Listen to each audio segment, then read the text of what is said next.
guys, and welcome to my channel. Today we're going to be doing my June wrap-up, which was something. I don't know how else to intro this video. So I read 14 books in June, which is a really good amount. Read absolutely no books that I'd planned on reading because I make TBRs for myself. I don't share them with you guys because it's too embarrassing when I don't read any books. And I legitimately read 0 books off of that TBR that I made. And I don't know what to do with myself at this point. I honestly don't know what to do. Good thing is I did get through a lot of older books that I had. I'm trying not to buy that many books, I say, right after I got back from the grocery store. Right after I got back from the bookstore, where I bought another 2 books. It's so bad.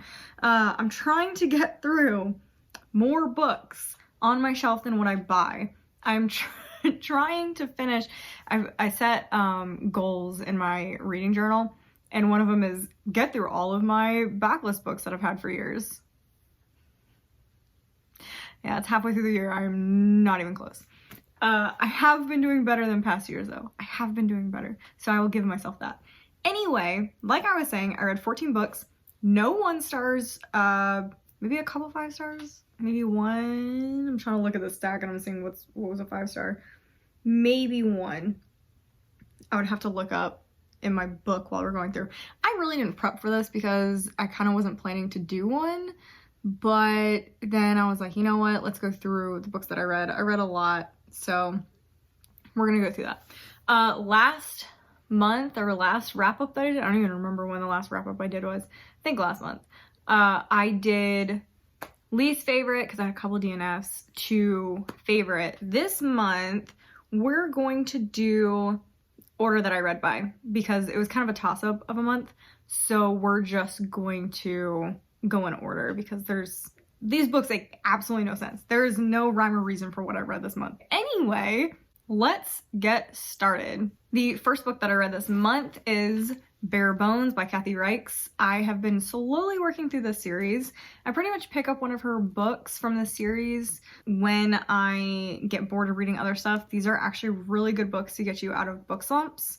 Cozy mysteries and these forensic mysteries and just kind of mindless mysteries are really great at helping you get out of book slumps, at least for me. So this was fine. I mean, it was a really good book. I enjoyed it. It was fun.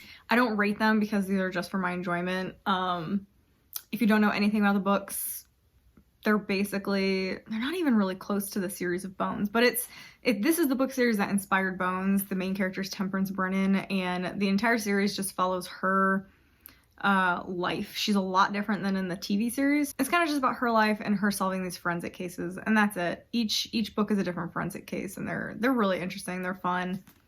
Just kind of something I started the month off on. The next book that I read this month is actually, I think, maybe my only 5 star. I might have one more.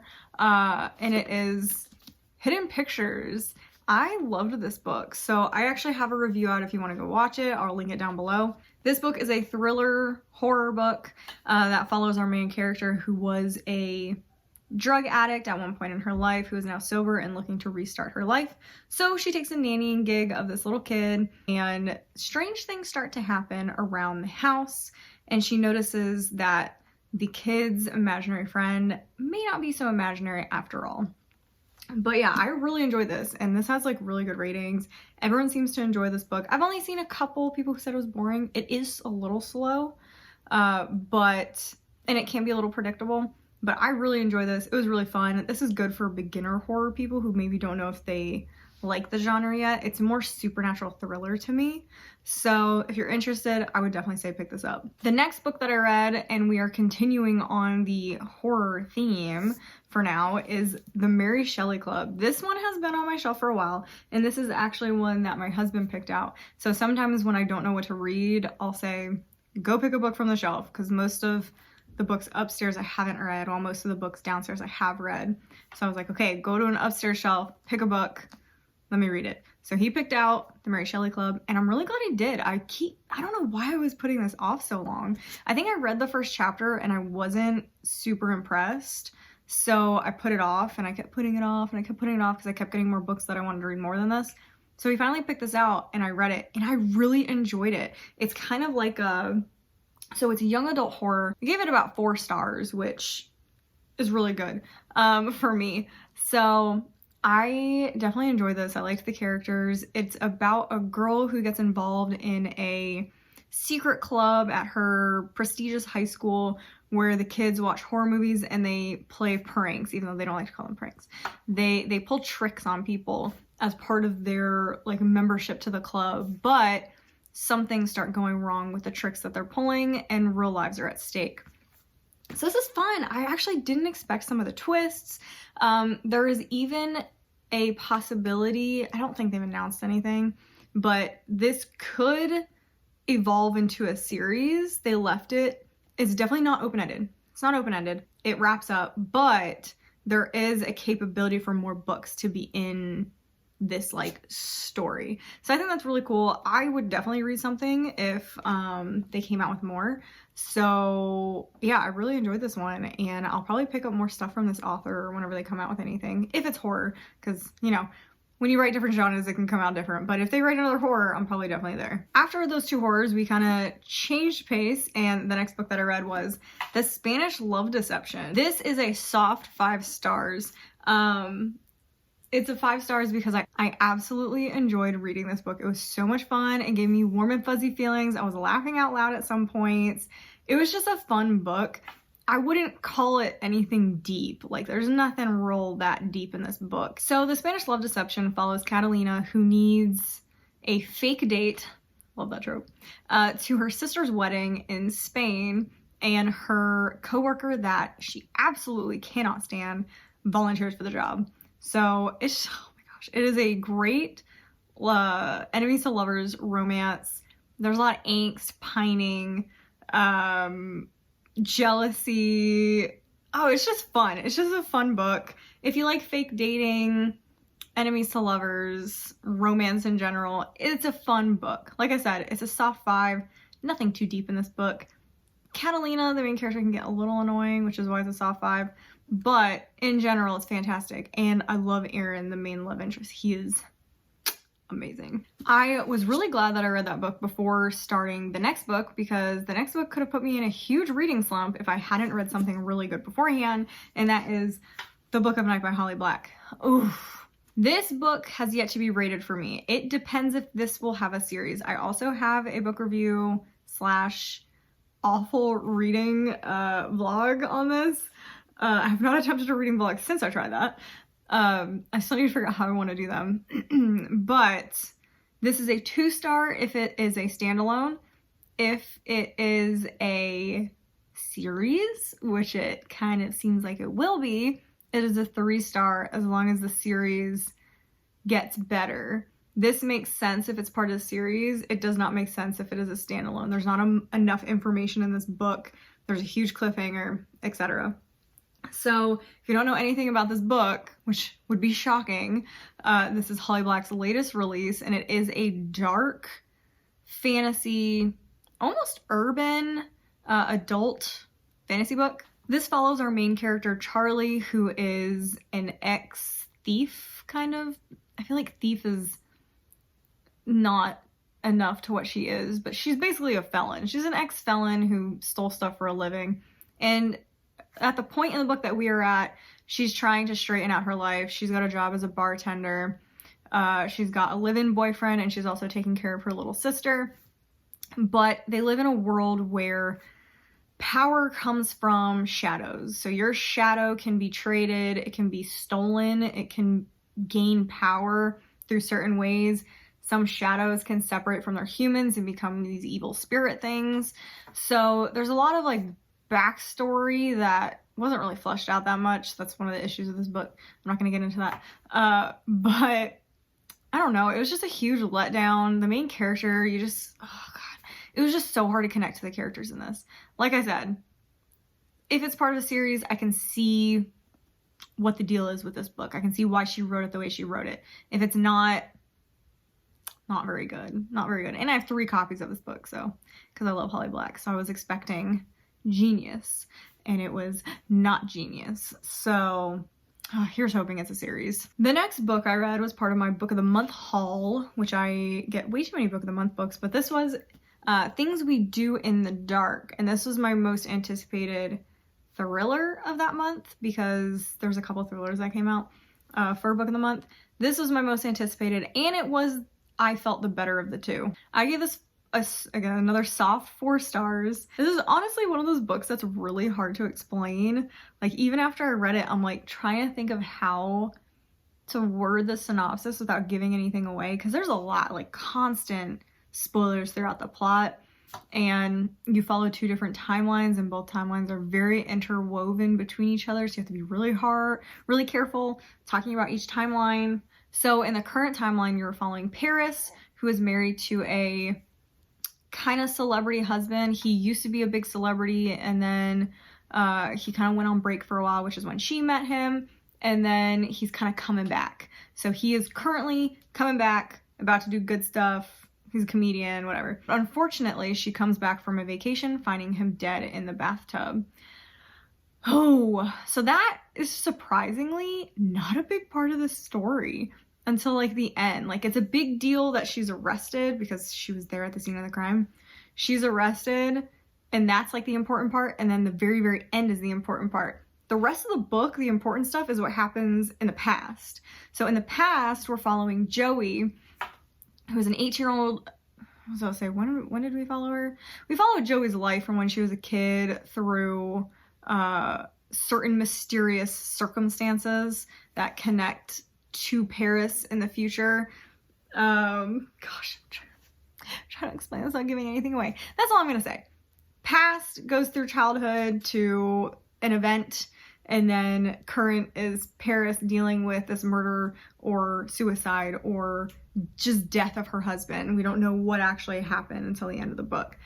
So that's pretty much all I'm gonna say about this. I liked it. I think it was interesting. Some of the chapters dragged on a bit, some of the chapters with Joey kind of went on a really long time, and I feel like I didn't need as much information as was given to us.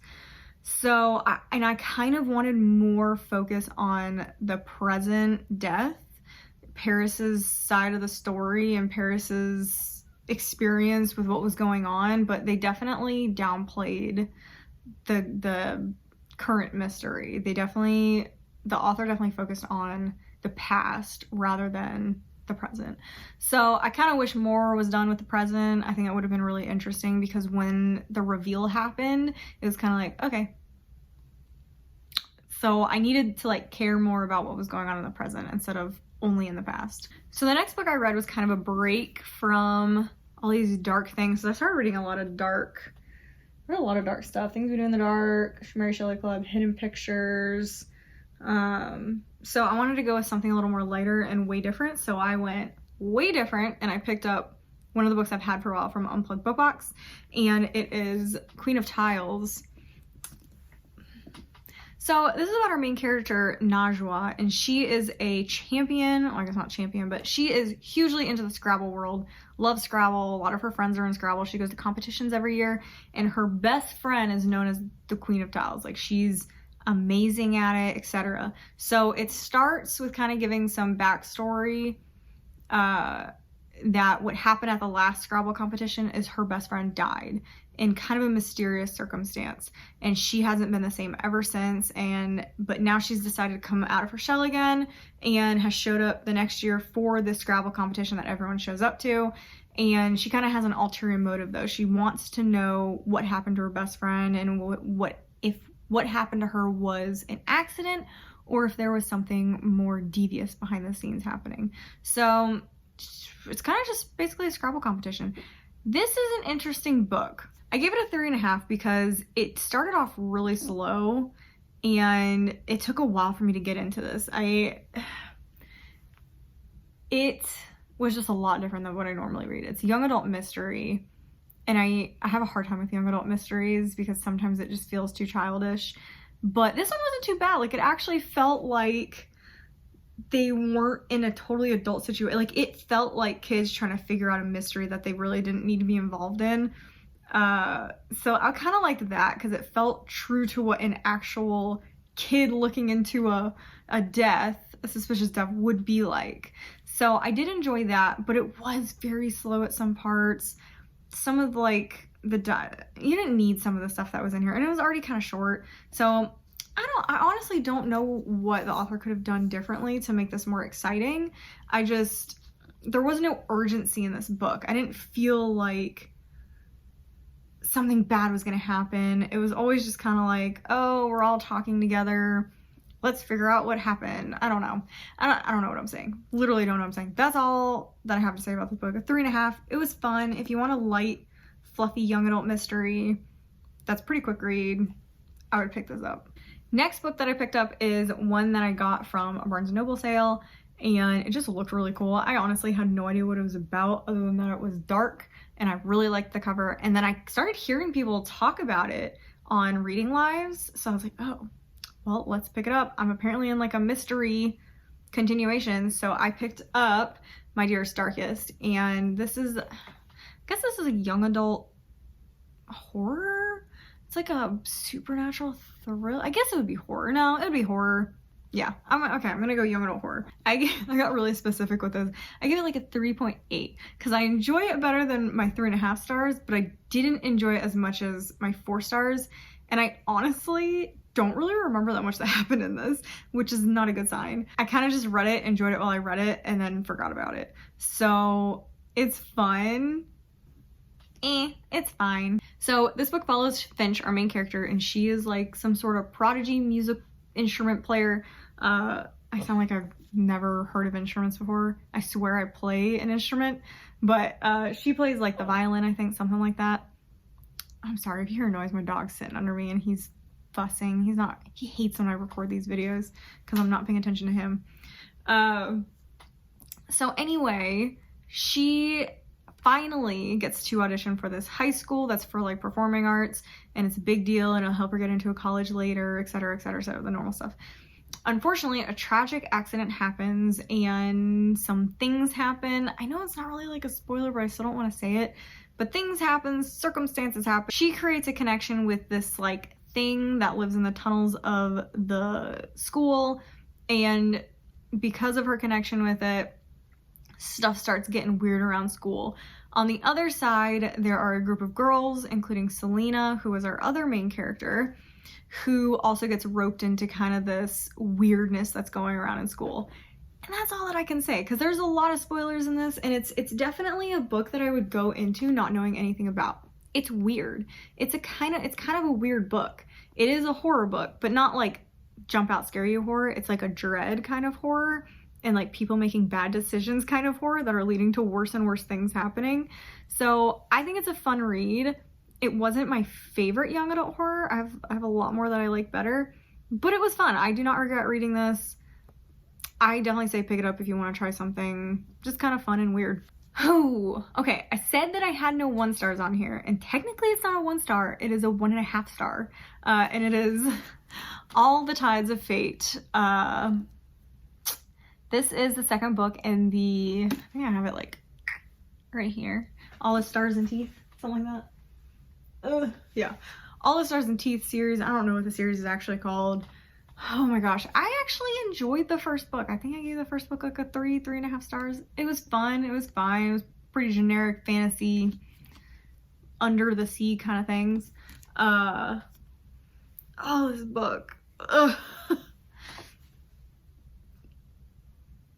This book could have been really cool. It could have been really, really cool, but it was not. So this is following the other book, so I can't really say much that happens, but it is following our main character, Amora, who has a curse placed upon her, and basically throughout this book, they're traveling to the different islands that are in the book. There's a really cool map in the front of this, so they're traveling to all these islands, trying to win favor of people on the islands. Can't say much more than that, but it was just, that part could have been really cool because each island has a different magic, so you could have gone through like the different magics of the islands and meeting new people and like all this cool stuff, and instead it was just really boring. It was so boring. They didn't focus on the magic at all. Instead they focused on like drama instead, and it was just not it. Still, I would have given it 2.5, 3, because I was excited to see what was going to happen after the first book. But that ending, oh my gosh, that was the worst ending I've read in a book in a long time. They did something I absolutely hated. I'm not going to say what it is, but it was trash. It was trash, and it made me hate the book. I could not reread this series even if I wanted to because of the ending. It ruined all the book. Like, it ruined both books because of how bad it was. Because it ruined a character. So it did something to a character that I hated. And I can never look at this series again without feeling anger. And it was just, honestly, it was disrespectful. This author disrespected a character that was beloved. And it was... So, I hated this book. I gave it a 1.5 because I did enjoy aspects of it. Like I said, it probably would have been a 3. Because the ending is a 1.5. Negative feelings, anger feelings. So I don't know if I will pick something up from this author again because it was such a bad ending. Okay, that's it. I'm done. Unfortunately, after the 1.5 star read, I then moved on to my less exciting thriller from Book of the Month, which is The Lies I Tell. It's marketed as a thriller.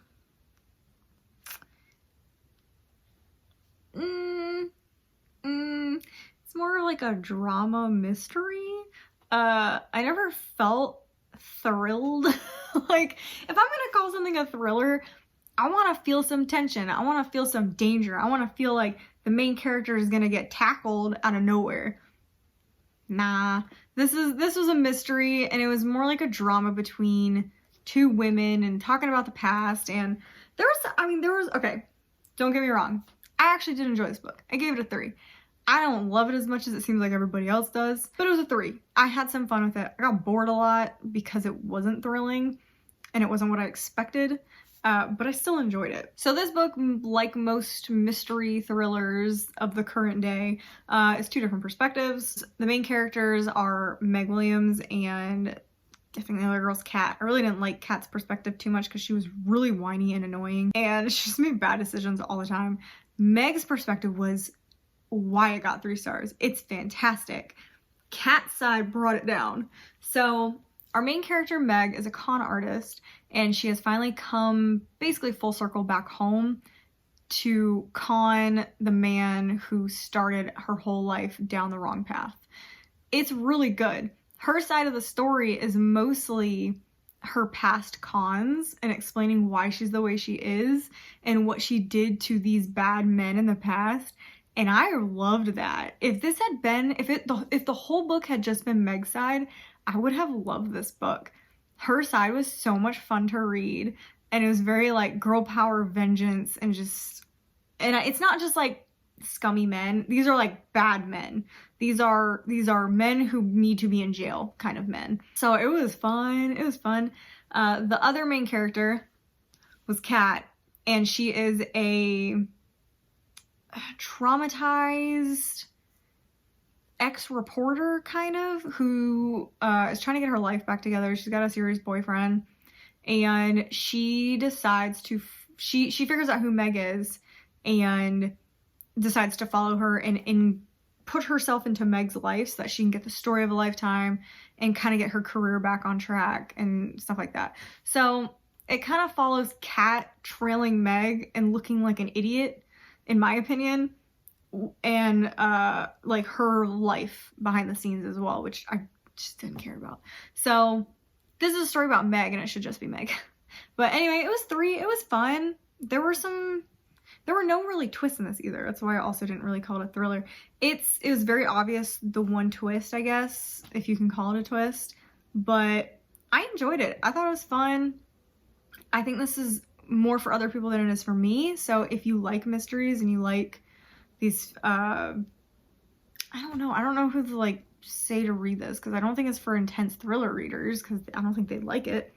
But I have seen a lot of people like this. So again, That could just be me. This seems to be doing really well, so I would ignore my opinion on this book and just go read it. So the next 2 books I read, I finally got through these 2 books that I've had for a little while, and I'm going to talk about them kind of together. Spin the Dawn, my Fairy Loot edition, and Unravel the Dusk. Love these. These are beautiful, and they've been on my shelf for forever. I gave both of these 4-star. I rate based on how fun I have reading at the time. My 5 stars are books that I know I'm gonna remember for like years to come. My 4 stars are books that I really enjoy, but I know I'm not gonna remember that much of. And this is kind of like the definition of these books. Like I just read these like a week ago or 2 weeks ago, and I'm already starting to forget what happened in them because they're very just generic fantasy books. Like they're fun fantasy books, but nothing that really strikes me as super different. And the series kind of got weird. Like this duology kind of got strange. The first book we're following our main character Mai, and she is part of a family who they're kind of given up because the Great War is going on and a lot of her family members have died, and they're very, very down on their luck, poor, having trouble surviving day to day. But she is a brilliant tailor, sewer, designs beautiful things, but unfortunately she's a woman, so women aren't allowed to do things because we're dumb. We're so dumb. So one day there's a competition that's announced, and her father was a genius seamstress. I guess not seamstress, but seam person. Really good at doing seams. I don't know anything about sewing, if you couldn't tell, or designing things.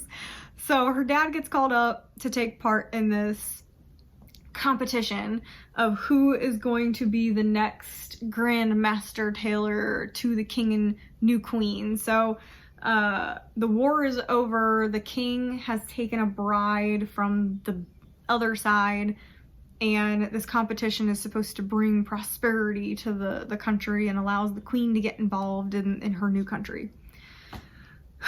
So she pretends to be her brother because, like I said, only boys can do things, and takes part in this competition. I expected this competition to take the whole book. I'm pretty sure it took like that much of the book. So I was like, where's this going? I thought this was supposed to be a competition book, and then the second book will be like more about the action and the war and stuff like that. Oh no, this escalated so quickly. So it starts in the competition, stuff happens, and then she's sent on a long journey to like do stuff, which was also fun. I actually really enjoyed the journey, and I don't normally enjoy like adventure stories like a ton. If it's a lot of traveling, I don't enjoy that, but it's actually kind of fun. Like I enjoyed the traveling. So in this one, she goes to the competition, and then they go on this big long journey with the like master enchanter or whatever. So obviously it's gonna be a romance because this is like a romance fantasy series. So that's kind of the first book, and like stuff happens at the end that continues on into the second book, which is just absolutely bonkers. I really enjoyed them, but they went weird. They went out there. So if you were expecting just a cute little competition series, it's not. It's not. There's a very small portion of this. But basically this one starts talking about the war again and this like, crazy magic, and continues on with the romance. And I honestly don't know what to say else about this book, but I gave them 4 stars because I enjoyed reading them, and they're really quick to read too. But they went a little bonkers, but I kind of enjoyed the crazy. Okay, we are down to my last 2 books. I feel like I'm becoming unhinged. We are down to my last 2 books, and the next one I'm going to talk about is my biggest surprise. Actually, you know what? I'm going to talk about, I don't want to like end the video on like a bad note, but this is how I read them, like the order. So I feel like, hi Taz. I feel like I should just do it in order like I said I was going to. Okay, we're gonna do it in order like I said I was going to. The next book that I read, which was my biggest surprise probably of the whole year. This was a book of the month book that I just kind of like took a chance on because I never read one of her other books and I thought it sounded kind of cool. And it is The Hotel Nantucket by Elin Hilderbrand. I loved this book. I gave it a 4.5 because it's definitely not something I would normally read. It's very slow, all about the people in the hotel, and I pretty much took a 0.5 point off because I feel like there were too many characters in this. I feel like she should have focused on the main girl, who was like the main focus. There was like 2 or 3 characters she could have cut out from here and it wouldn't have changed the book at all. But this was fantastic. This book is mainly following Lisbeth, who just got through a terrible breakup with a boyfriend from years. Like, they've been together for forever, and they used to run a like restaurant together on Nantucket. And when they broke up, she kind of wanted to make a big change, so she decided to apply to be like the general manager or whatever of the newly renovated hotel on the island that's supposed to be haunted, and it's supposed to be this big like crazy project, and she just wanted to get involved with something difficult and that would take up everything so that she wouldn't think about stuff. So this book follows her mainly, and then it follows the other characters in the hotel. So it follows the bus boys, the 2, oh gosh, what are they called? The 2 check-in ladies. I don't remember what they're called, but they check in everybody at the hotel. It follows the housekeeping, and it follows the ghost in the hotel. So it's really fun, and you get to know the characters so well that by the end, when you figure out like what happens to everybody, it's like so sweet and cute, and I don't know, it just gave me so many like warm and fuzzy feelings. And even though I rated this 4.5 stars, I still count this my favorite book of the month. I liked this better than in Hidden Pictures, which is a 5-star. I know it makes absolutely no sense. If you've listened to other videos, you know that my star system makes absolutely no sense. Hidden Pictures is a 5-star thriller horror. I don't read that many horrors, so it is a 5-star horror to me because I don't read that many, and I thought it was really good, and I don't like that many, so I was really impressed with it. This is a 4.5 fiction. I read a lot of fiction. This is a different type of fiction than what I normally read, but there are still some other fictions I like a little better, so this has got a 4.5. But it is still my favorite book and has the most lasting impact on me of the month. So I know it's, I'm probably gonna end up changing it to a 5, but I'm going to remember this one for a while, and I'll recommend this one to everybody. If you are okay with drama, slow burn, character stories, because that is what it is. It's not, there's a romance in it, but you don't really read it for the romance, although my favorite parts were the romance. But it's not all about the romance. The romance is a smaller section of it, so don't go into this thinking, oh, I want a romance, whoa. Okay, it's not that. It's not that. It's a character study, and it's a beautiful character study, and it made me really want to go to Nantucket, like really bad.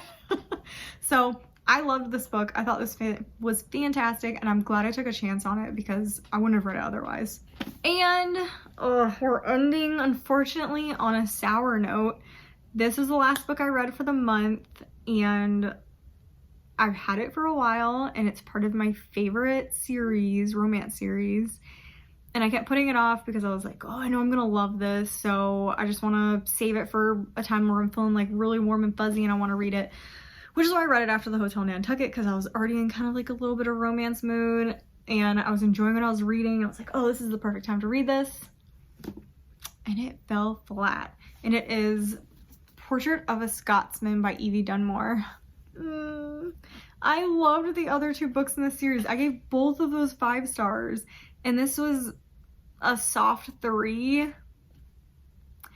Oh, it was just, oof, it was not it. Oh, it was so unfortunately not it. So this is the 3rd book in the whatever series this is called, and this one follows Hattie, who is kind of, she's a lot different than the other 2 women from the previous books, and I think that's kind of what hurt it. In the other 2 books, it's very strong women who are very into like the feminist movement and kind of dominate what's going on in their relationships, and they are in charge and they know what they're worth, and they're just strong women, and I absolutely love them. I feel bad saying it, but and I don't want to say it because I don't want to dislike this main character, but she was so frustrating after having two really strong heroines. She is a stereotypical, has a very wealthy family, is expected to marry, was going to marry, that's what she wanted to do, is kind of involved in the feminist movement, but more because her friends are doing it.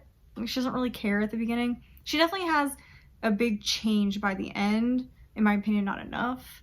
But basically it follows Hattie and her quest to find a husband at the very beginning, and she unfortunately gets involved with Lucian, who is known to be kind of a scoundrel, a Scottish scoundrel, and she ends up in a forced marriage situation, which normally I like those types of situations because they're normally enemies to lovers kind of things, or strangers to lovers, and it's normally very sweet and romantic.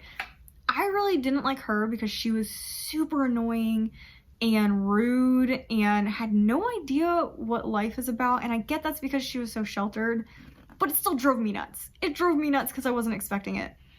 And I didn't like him. I actually thought he was a little too aggressive and nasty, and I've read some enemies to lovers and I don't normally mind that. I really didn't like how he talked to her through the book.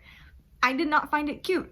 It was not cute, and it was just a bad combination. I did not feel the chemistry between them, and they would go from absolutely loathing each other to jumping each other, and I don't like that either. Like, I feel like their intimate scenes meant nothing because 2 seconds ago they literally were talking about getting divorced and hated each other. So I just didn't enjoy this one.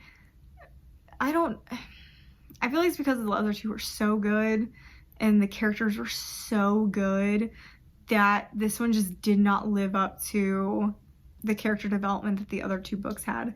So, and I didn't really like Hattie to begin with in the other books, so that's probably also didn't help. She was my least favorite of like the women to choose from to make these books about. So I was hoping this book was going to be Catriona, I think was the other girl.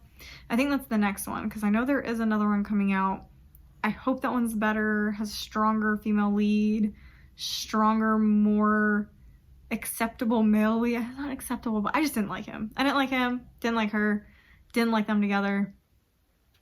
Unfortunately, this was a miss. I still give it 3 because there were some really good sections and her character growth actually was really good. Unfortunately, it wasn't enough to save it, and it was just mediocre at best, which is a huge letdown for the rest of the series. So that was my wrap up for, forgot what month we were on, June. We're in June. I will be doing some book reviews. There will be some book reviews coming out. I'm trying to think of which ones. I have my trusty reading journal here, but I think I'm doing one on, Things I Do in the Dark, I think. God, I don't even remember what it's called, and I just talked about it. Things We Do in the Dark. I think I have one that will be coming out on that. I still have to film that one. I don't know what's going to come out first, whatever. And then I believe I am doing one on the Sanatorium, which was my first read for July. And I got some feelings about that one. So I would look out for both of those reviews. I didn't actually have a lot I wanted to talk about for my June books, which is why there's a big lack of book reviews, because I really enjoy book reviews. But we're going to try to do more book reviews in July. So yeah, this was my book wrap up. I hope you enjoyed it. Let me know what you guys thought about the books. If you agreed, disagreed, what maybe some recommendations on books that I might like based on what I liked / what I didn't like in this book. Yeah, that's it. Comment, like, subscribe, and I will see you guys in the next video.